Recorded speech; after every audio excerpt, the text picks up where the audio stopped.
طلبہ سے باری باری عبارت کی قرأت کروائیے، مناسب وقفوں میں تلفظ کی درستی کیجیے اور صحیح تلفظ کی ادائیگی کی مشق بھی کروائیے۔ اس ضمن میں درج ذیل الفاظ آپ کی خاص توجہ چاہیں گے۔ صفت تلفظ ہے اس لفظ کا، ہم روانی میں صفت بول جاتے ہیں، درست تلفظ صفت ہے۔ علم، بہت مرتبہ اس لفظ کا ذکر ہو چکا ہے، بچوں کو آپ بار بار تلقین کیجیے کہ اس طرح کے 3 حرفی الفاظ جن کے درمیانی حرف پر جزم ہوتا ہے، اس کو درست تلفظ کے ساتھ پڑھیں، جیسے یہ لفظ ہے علم۔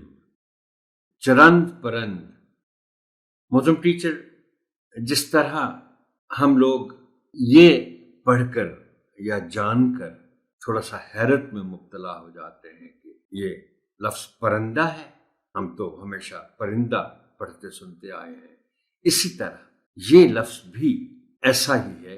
عام طور پر لوگ اسے چرند پرند کے نام سے جانتے ہیں، مگر اس کا درست تلفظ چرند پرند ہے۔ شکل، علم کی طرح شکل۔ پیاس، پے کے نیچے زیر ہے، پیاس نہیں کہنا، پیاس، پتہ چلے کہ پے کے نیچے زیر کے ساتھ پڑھا جا رہا ہے۔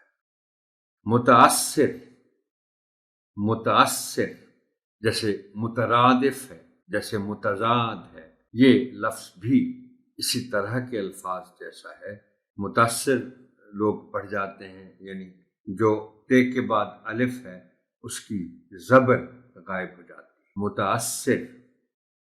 تہجد، تہجد پڑھ دیا جاتا ہے، بول دیا جاتا ہے روانی میں، تہجد ہے یہ درست لفظ۔ معاملہ، ہم اس کو جلدی میں معاملہ کیا، ہم تو معاملہ پڑھ جاتے ہیں۔ معاملہ جیسے مقابلہ۔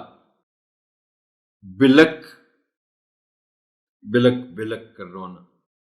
خاکستر، کاف کے نیچے زیر ہے، خاکستر نہیں پڑھا جا سکتا، خاکستر ہے۔ مشکل، مشکل نہیں، مشکل، کاف کے نیچے زیر کا خاص خیال رکھا جانا چاہیے۔ مرض، مرض پڑھ جاتے ہیں، مرض ہے لفظ۔ اور محترم ٹیچر، آپ کو یاد ہوگا میں نے کبھی یہ بات کی تھی کہ اشعار میں جب آپ لفظ پڑھتے ہیں تو پھر اس کا صحیح تلفظ سامنے آتا ہے، اس لیے کہ آپ جو ہی کسی لفظ کو غلط تلفظ کے ساتھ ادا کریں گے تو شعر کا وزن گر جائے گا اور آپ کو یہ احساس ہوگا کہ میں نے کوئی تلفظ کی غلطی کر دی ہے۔ اب یہ لفظ ہے مرض، اور ایک بہت مشہور لوگ جس کے بارے میں جانتے ہیں، ایک شعر کی لائن ہے، مرض بڑھتا گیا جوں جوں دوات۔ اب اس کو آپ یہاں مرض پڑھ کے دیکھ لیں، اس مصرے کا وزن گر جائے گا۔ بلکہ ساتھ ہی ضمنی طور پر آپ سے یہ بھی گزارش کرتا ہوں کہ پہلے شاید کہیں ذکر ہوا ہوگا کہ ہم نے ایک درست لفظ دوا کو وقت کے ساتھ غلط لفظ میں تبدیل کر دیا ہے اور لفظ دوائی استعمال کرنا شروع کر دیا ہے۔ دوائی کوئی لفظ نہیں ہے، لفظ صرف اور صرف دوا ہے۔ مرض بڑھتا گیا جوں جوں دوا کی۔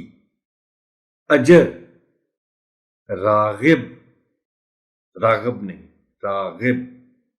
مرہون منت، منت پڑھ جاتے ہیں بعض لوگ، منت اور لفظ ہے، منت اور لفظ ہے۔ منت آپ کرتے ہیں، آپ درخواست کرتے ہیں، منت آپ مانگتے ہیں، اور منت احسان کے معنی میں استعمال ہوتا ہے، تو یہاں منت نہیں پڑھا جا سکتا، یہ لفظ ہے مرہون منت۔